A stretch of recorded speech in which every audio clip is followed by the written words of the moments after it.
এই যে বিগিনার্স, আপনারাও কি সানসেট পেইন্টিং করার সময় এই ভুলটা করতেছেন? তাহলে থামুন, কারণ এই ভুলটার জন্যে আপনার পুরো পেইন্টিংটা নষ্ট হয়ে যেতে পারে। আমি যখন নতুন আর্ট শিখি তখন আমিও এই ভুলটা করতেছিলাম এবং আমি শিওর যে আপনারা অনেকেই এই ভুলটা করে থাকেন। এখন একপাশে আমি আগে যেভাবে সানসেট পেইন্টিং করতাম সেভাবে করে দেখাচ্ছি।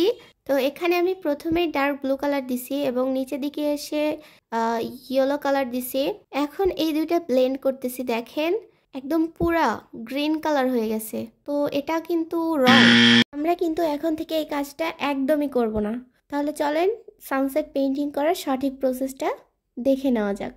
আর আজকের ভিডিও আপনারা অবশ্যই পুরোটা দেখবেন, আর যদি স্কিপ করে দেখেন তাহলে কিছু শিখতে পারবেন না। তো যাই হোক, এখানে আমি প্রথমেই ব্লু কালার দিছি। এখন আমি এখানে হোয়াইট কালার ব্যবহার করব। আর এই পেইন্টিংয়ে আপনারা নিচের দিকে যত হোয়াইট কালার দিবেন পেইন্টিংটা তত স্মুথ এবং ভালো হবে। আর আপনারা একটা জিনিস জানেন, আপনারা যে কোনো কালারের সাথে হোয়াইট কালার মিক্স করলে কিন্তু কালারটা অনেক সফট এবং খুবই স্মুথ হয়। আর এই জন্যই আমার সব রং শেষ হওয়ার আগেই হোয়াইট রংটাই আগে শেষ হয়ে যায়। তো যাই হোক, এখন আমি নিচের দিকে লাইট ইয়েলো কালার ইউজ করতেছি। আপনারা কিন্তু সানসেট পেইন্টিং করার সময় ব্লুর পরে সরাসরি অরেঞ্জ কালার দিবেন না, তাহলে কিন্তু সেটা ভালো লাগবে না দেখতে। প্রথমে লাইট ইয়েলো কালার দিবেন, তারপরে তার থেকে একটু ডার্ক কালার দিবেন, তারপরে হচ্ছে অরেঞ্জ কালার দিবেন।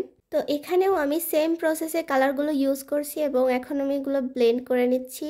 আর এখন আমি এখানে অরেঞ্জ কালারের মেঘ এঁকে নিচ্ছি, কারণ সানসেটের মেইন সৌন্দর্যই কিন্তু এটা কিন্তু মিস হলে একদমই পেইন্টিং দেখতে ভালো লাগবে না। আপনারা কিন্তু অবশ্যই এই মেঘগুলো দিবেন, শুধু কালার ব্লেন্ড করে রেখে দিবেন না, তাহলে কিন্তু অনেক পচা লাগবে। তো যাই হোক, এখন আমি মেঘগুলো কিভাবে আঁকতেছি আপনারা দেখেন, কারণ এখানে বলার মতো কিছুই নাই, এটা আপনারা দেখলেই পারবেন। তো আমি আপনাদেরকে আবারও বলে দিচ্ছি যে সানসেট পেইন্টিং করার সময় অবশ্যই ব্লুর পরে অরেঞ্জ কালার দিয়ে দিবেন না, তাহলে কিন্তু দুইটা মিক্স হয়ে গ্রিন কালার হয়ে যাবে আর সেটা দেখতে খুবই বিশ্রী লাগবে। তাই অবশ্যই ব্লুর পরে হোয়াইট কালার দিতে হবে, এটা কিন্তু মাস্ট দিতেই হবে। যদিও আজকের পেইন্টিংটা আমি আপনাদের শেখানোর জন্য দেখাচ্ছিলাম, তারপরেও কেমন যেন পেইন্টিংটা একটু খালি খালি লাগতেছিল বলে নিচে আমি ঘাস দিয়ে নিচ্ছি। আর এই ব্রাশটা দিয়ে আমি অতটাও ভালোভাবে ঘাস দিতে পারি না। তো যাই হোক, আজকের ভিডিওটা যদি আপনাদের কোনো উপকারে আসে তাহলে অবশ্যই লাইক দিবেন, আমার চ্যানেলটা সাবস্ক্রাইব করবেন, অ্যান্ড এটা দেখে কি শিখলেন কমেন্টে অবশ্যই জানাবেন। সো এটা হচ্ছে রং অ্যান্ড এটা রাইট, তাই এখন থেকে পেইন্টিং করার সময় অবশ্যই এই নিয়মটা ফলো করবেন। আজকের মতো এই পর্যন্তই, বাই বাই।